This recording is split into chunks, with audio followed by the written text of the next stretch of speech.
Hello అండి, అందరికీ నమస్కారం. ఈరోజు నేను గోధుమలు తీసుకువచ్చి పిండి చేయించి తీసుకువచ్చాను. 1 కప్పు గోధుమ పిండి వేసుకొని, అర స్పూను ఉప్పు, చిటికెడంత వంట సోడా, 1 గ్లాస్ నీళ్లు వేసి మొత్తం ముద్దలాగా కలిపి ఒక 10 మినిట్స్ పక్కకు పెట్టుకోవాలి. ఈరోజు నేను బఠానీ కుర్మా తయారు చేస్తున్నాను. ఆలు బఠానీ కుర్మా.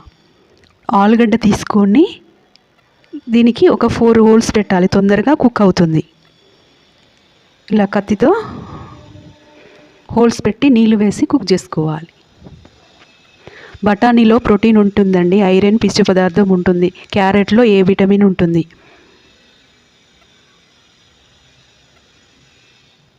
చూడండి, ఇలా నేను బఠానీలు తీసుకొని నీళ్ళు వేసి నైట్ మొత్తం నాననివ్వాలి. ఉదయాన్నే ఒక పాత్రలోకి తీసుకొని నీళ్ళు వేసుకొని స్టవ్ వెలిగించి దానిపై కుక్ చేసుకోవాలి. బఠానీలు, ఆలుగడ్డ కుక్ చేసుకొని పక్కకు పెట్టుకోవాలి. బఠానీలు, క్యారెట్, కాలీఫ్లవర్, క్యాబేజ్ వేసుకుని స్టవ్ వెలిగించి కడాయి పెట్టుకుని ఆయిల్ వేసుకొని సన్నగా తరిగిన ఉల్లిపాయలు, క్యాబేజీ, ఉల్లి కాడలు, పచ్చిమిర్చి ముక్కలు, క్యాబేజీ సన్నగా తరిగి వేసుకోండి, త్వరగా కుక్ అవుతాయి.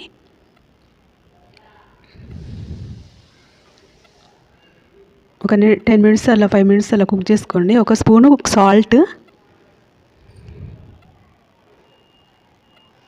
కొంచెం పసుపు,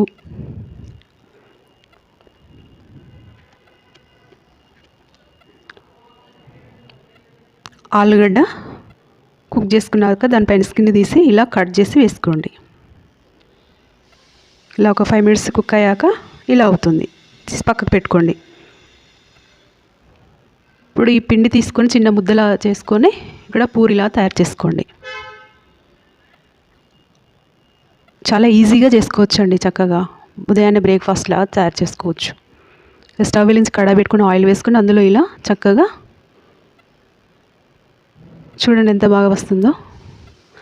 మనం ఇంట్లోనే పట్టించిన పిండితో తయారు చేసుకోవడం వల్ల మనకు హెల్తీగా ఉంటాము. పిల్లలకు, పెద్దలకు మంచి ఆరోగ్యాన్ని ఇచ్చిన వాళ్ళం అవుతాము. ఈ గోధుమలలో పీచు పదార్థం ఉంటుంది, ప్రోటీన్ ఉంటుంది, ఐరన్ ఉంటుంది. అందుకని మనం ఇలా అప్పుడప్పుడు చపాతీలాగా, పూరిలాగా తయారు చేసుకొని తినడం వల్ల మన ఆరోగ్యానికి చాలా మేలు జరుగుతుంది. అందులో ఈ కుర్మా కూడా చాలా హెల్తీగా తయారు చేశాను. క్యారెట్, బీన్స్, క్యాబేజీ అన్నీ వేసాను కదా, చాలా బాగుంటుంది. ఇలా ఏదైనా మనం ఇంట్లో తయారు చేసుకున్నప్పుడు హెల్తీగా తయారు చేసుకొని తినడం వల్ల ఆరోగ్యంగా ఉంటాము. ఎవరికైనా కావాల్సింది ఏముందండి, మనం ఆరోగ్యంగా ఉండడమే కదా. అందుకని నేను ఎప్పుడైనా ఇలా హెల్తీగా తయారు చేస్తూ ఉంటాను. అందరూ ఇలా హెల్తీగా తయారు చేసుకొని తినండి.